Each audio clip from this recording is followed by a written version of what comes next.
Hello friends, welcome to SSC coaching centre. दोस्तों, आज मैं आपके लिए गणित के क्वेश्चन लेकर के आया हूं और सभी चैप्टर से क्वेश्चन है। ठीक है, क्योंकि सभी चैप्टर से क्वेश्चन आते हैं मिक्स होकर के वीडियो जब बनता है तो आपको बहुत अधिक जानकारी मिलती है। तो पूरा वीडियो देखिएगा। चलिए स्टार्ट करते हैं। पहला सवाल, एक वस्तु को 5% की हानि पर 1235 रुपए में बेचा गया, 10% के लाभ पर विक्रय मूल्य ज्ञात कीजिए।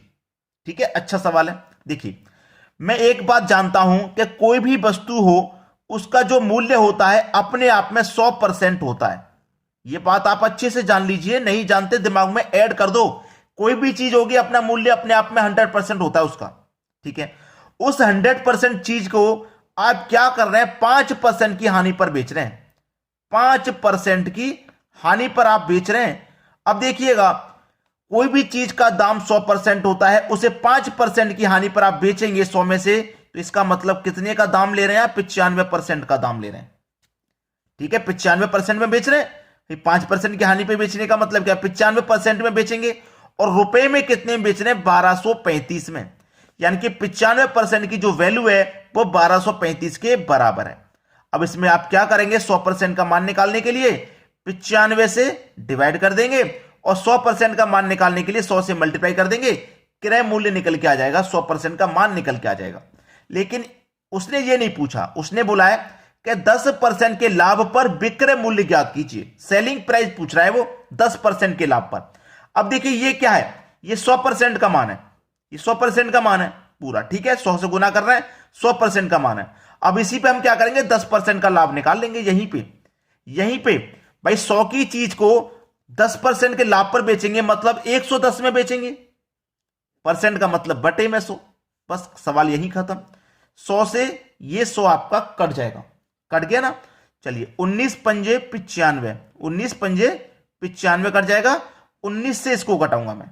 ठीक है, 19 पंजे 95 कट गया और 19 से कटाऊंगा इसको, तो इसको कटाऊंगा 19 से। 19 पंजे 95, 19 छिक्के 114। ठीक है, अब 123 में से 114 कटा 9 बचेगा, 9 में 5 लगा देंगे, 95। 19 पंजे 95 यानी कि 65 बार में ये कट गया। ठीक है, अब मैं 5 से कटा दूंगा 65 को, तो 13 बार में कट जाएगा और 13 का मल्टीप्लाई हो जाएगा ये 110 से। तो ये जीरो दोस्तों लास्ट में आ जाएगा बिल्कुल। 11 त्रिक का 33 का 3, कैरी का 3, 11 कम 11, 11 में 3 जोड़ देंगे 14। यानी कि कितना निकल के आ गया भैया? 1430 रुपया।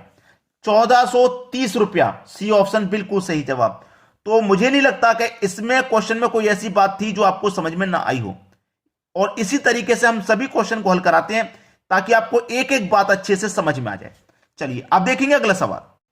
अगला सवाल है, दो संख्याओं का एचसीएफ बराबर 6। एचसीएफ दे रखा है 6 तथा एलसीएम दे रखा है 108।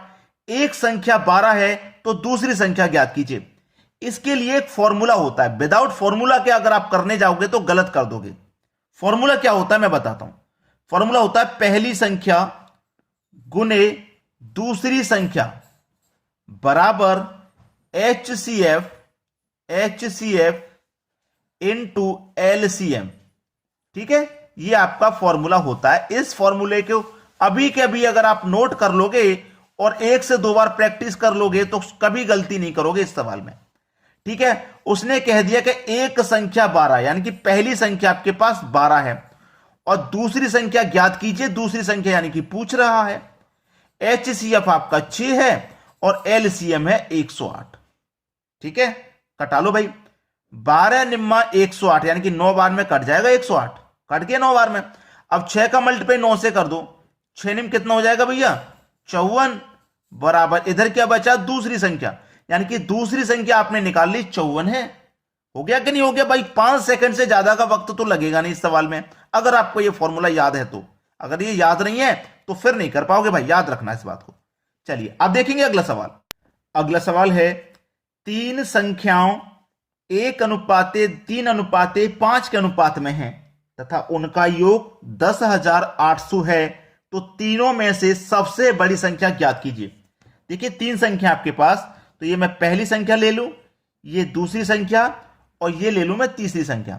इन तीनों का जो अनुपात है वो है 1:3:5। ठीक है, और उनका योग यानी कि इन तीनों का हमारे पास योग है 10,800। ठीक है, सबसे बड़ी संख्या का मान पूछा है, सबसे बड़ी संख्या क्या है। जब हमारे पास योग रहता है हम अनुपात का भी योग करते हैं, जब अंतर रहता है तो अनुपातों का भी अंतर, जब एलसीएम होता है तो अनुपातों का भी एलसीएम, ये बात याद रखना। अब जब योग है तो अनुपातों का योग करेंगे, 5 और 3 8, 8 और 1 9 हो जाएगा। तो इस योग में अनुपात के योग से डिवाइड कर दो भाई, डिवाइड करूंगा मैं, ये कटेगा 9 1 कम 9, 1 बचेगा 18, 9 दूने का 18 और 2 0 यानी कि 1212 में ये कट गया। अब पूछा क्या है, सबसे बड़ी संख्या। भाई जो अनुपात में बड़ा होगा वही संख्या बड़ी होगी, अनुपात में बड़ा है 5 यानी कि तीसरी संख्या बड़ी होगी। तो 12 पंजे 60, 12 पंजे 60 हो गया, ठीक है, 12 पंजे कितना हो गया भैया 60 हो गया, और 2 जीरो आ जाएंगे ये, यानी कि 6000। ऑप्शन में देखिए 6000, यहां 600 लिखा हुआ है, यहां गलत है दोस्तों, यहां पे एक और जीरो आना चाहिए था, ये लिखते टाइम में मिस्टेक हो गया है, यानी कि थर्ड ऑप्शन आपका बिल्कुल सही है, 600 नहीं 6000 आपके सवाल का बिल्कुल सही जवाब है। समझ में आ गया ना सभी को। चलिए अब देखते हैं अगला सवाल। अगला सवाल है, एक फल विक्रेता के पास कुछ सेब थे, उसने 40% बेच दिए और अभी भी उसके पास 420 सेब हैं, तो प्रारंभ में उसके पास कितने सेब थे।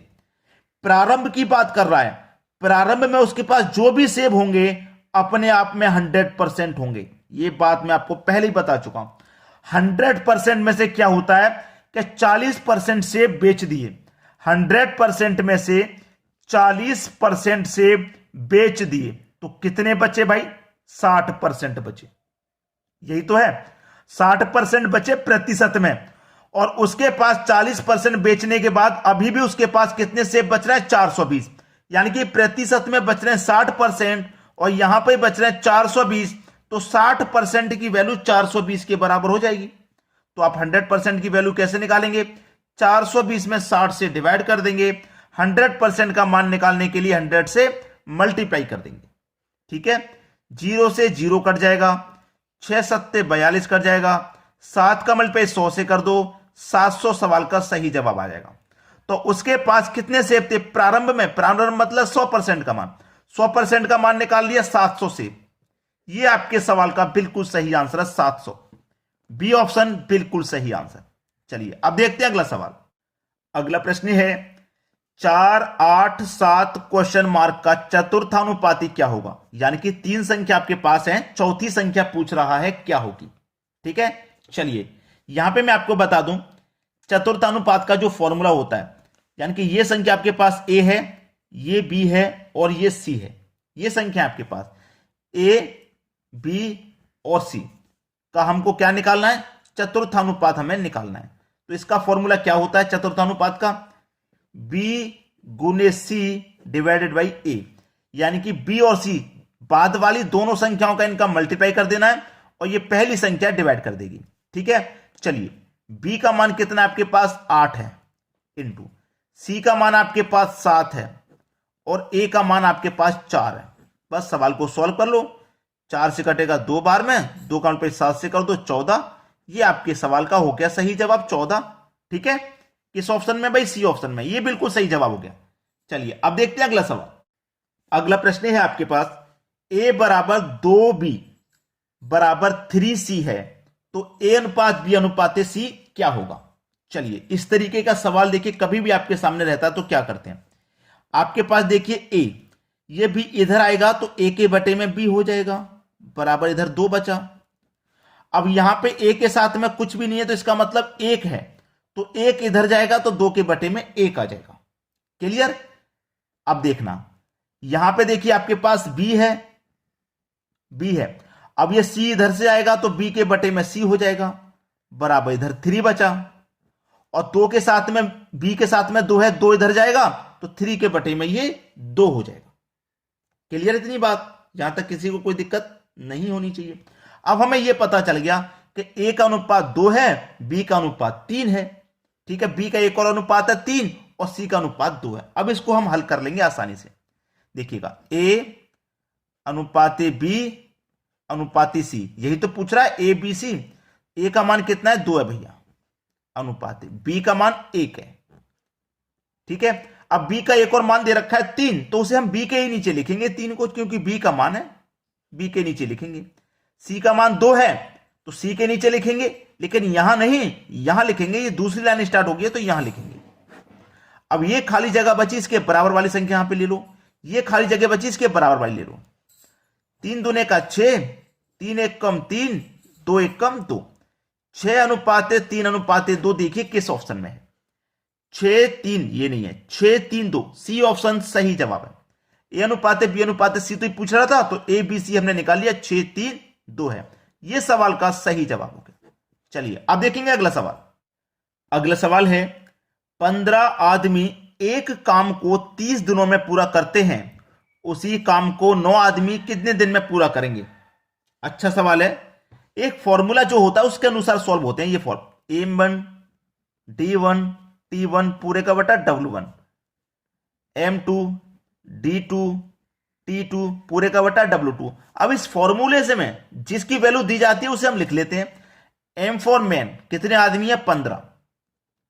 D फॉर दिन, 30 दिन दे रखा है, 30 ले लो। T फॉर टाइम, टाइम नहीं दे रखा, जैसे 6 घंटे काम करता है एक दिन में, 8 घंटे, वो नहीं दे रखा। जो चीज नहीं दी जाती उसे नहीं लिखते। W1 का मतलब है वर्क 1। वर्क क्या है? एक काम, तो बटे में भी एक लिखिए मत, उसकी भी जरूरत नहीं पड़ती। बाद में कितने व्यक्ति हैं? 9 आदमी हैं। आदमी कितने दिन में पूरा करेंगे, यानी कि D2 पूछ रहा है।